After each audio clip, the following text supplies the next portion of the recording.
ಎಲ್ಲರಿಗೂ ನಮಸ್ಕಾರ. ಇಂದು ನಾವು ನುಗ್ಗೆ ಸೊಪ್ಪಿನ ಉಪಯೋಗಗಳನ್ನು ತಿಳಿದುಕೊಳ್ಳೋಣ. ನುಗ್ಗೆ ಸೊಪ್ಪು ನಮ್ಮ ರೋಗ ನಿರೋಧಕ ಶಕ್ತಿಯನ್ನು ಹೆಚ್ಚಿಸುತ್ತದೆ ಹಾಗೂ ಇದರಲ್ಲಿ ಕ್ಯಾಲ್ಸಿಯಂ ಅಧಿಕವಾಗಿರುವುದರಿಂದ ಮೂಳೆಗಳಿಗೂ ಒಳ್ಳೆಯದು. ಸ್ಕಿನ್, ಕಣ್ಣು, ಕೂದಲಿಗೂ ಸಹ ಒಳ್ಳೆಯದು.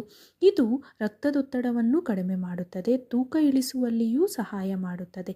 ಹೀಗೆ ಅನೇಕ ಉಪಯೋಗಗಳಿವೆ ಈ ನುಗ್ಗೆ ಸೊಪ್ಪಿನಿಂದ. ನಾವು ಇಂದು ನುಗ್ಗೆ ಸೊಪ್ಪಿನ ಪೌಡರ್ ಹೇಗೆ ಮಾಡುವುದು ಎಂದು ತಿಳಿದುಕೊಳ್ಳೋಣ. ನುಗ್ಗೆ ಸೊಪ್ಪನ್ನು ಚೆನ್ನಾಗಿ ತೊಳೆದು ನೆರಳಿನಲ್ಲಿ 5ರಿಂದ 6 ದಿನಗಳ ಕಾಲ ಒಣಗಿಸಿ ನಂತರ ಅದನ್ನು ಮಿಕ್ಸರ್ ಜಾರಿಗೆ ಹಾಕಿ ಪೌಡರ್ ಮಾಡಿಕೊಳ್ಳಬೇಕು. ಆ ಪೌಡರನ್ನು ಒಂದು ಏರ್ಟೈಟ್ ಕಂಟೈನರಲ್ಲಿ ಶೇಖರಿಸಿಕೊಳ್ಳಬೇಕು. ನಾನು ಮುಂದಿನ ವಿಡಿಯೋದಲ್ಲಿ ಆ ಪೌಡರ್ ಉಪಯೋಗಿಸಿಕೊಂಡು ಏನೆಲ್ಲ ಮಾಡಬಹುದು ಎಂದು ತಿಳಿಸಿಕೊಡುತ್ತೇನೆ. ಹಾಗೂ ಆ ಪೌಡರಿಂದ ಯಾವ ರೀತಿ ತೂಕವನ್ನು ಇಳಿಸಬಹುದು ಎಂದು ಸಹ ತಿಳಿಸಿಕೊಡುತ್ತೇನೆ. Thanks for watching.